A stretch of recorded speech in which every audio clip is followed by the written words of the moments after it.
राजू, मीना और मिट्ठू की दोस्ती। एक गांव में राजू नाम का एक छोटा सा लड़का रहता था। राजू बहुत ही समझदार और दयालु था। उसे नए नए दोस्तों से मिलना बहुत पसंद था। उसके घर के पास मीना नाम की एक प्यारी सी लड़की रहती थी जो हमेशा अपने तोते मिट्ठू के साथ खेलती थी। मिट्ठू बहुत ही होशियार और बातें करने वाला तोता था। एक दिन राजू ने देखा कि मीना उदास बैठी है। उसने पूछा, मीना, क्या हुआ? तुम इतनी उदास क्यों हो? मीना ने कहा, राजू, मिट्ठू उड़कर कहीं चला गया है। मैंने उसे पूरे घर में ढूंढा लेकिन वह कहीं नहीं मिला। मुझे बहुत चिंता हो रही है।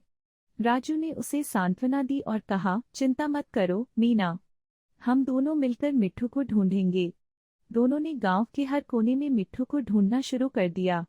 वे खेतों में गए, बगीचे में गए और यहाँ तक कि गांव के तालाब के पास भी गए, लेकिन मिट्ठू कहीं नहीं मिला। मीना अब बहुत घबरा रही थी। अचानक राजू को एक आइडिया आया। उसने कहा, मीना, मिट्ठू को उसकी पसंदीदा चीजों से लुभाया जा सकता है।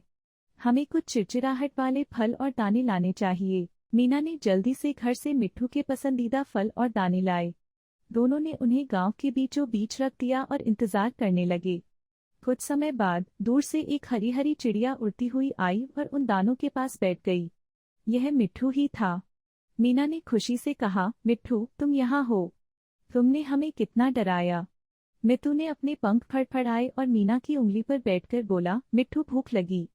राजू और मीना दोनों हंस पड़े। राजू ने कहा, देखा मीना, मिट्ठू को उसके पसंदीदा दाने मिल गए और अब वह वापस आ गया है।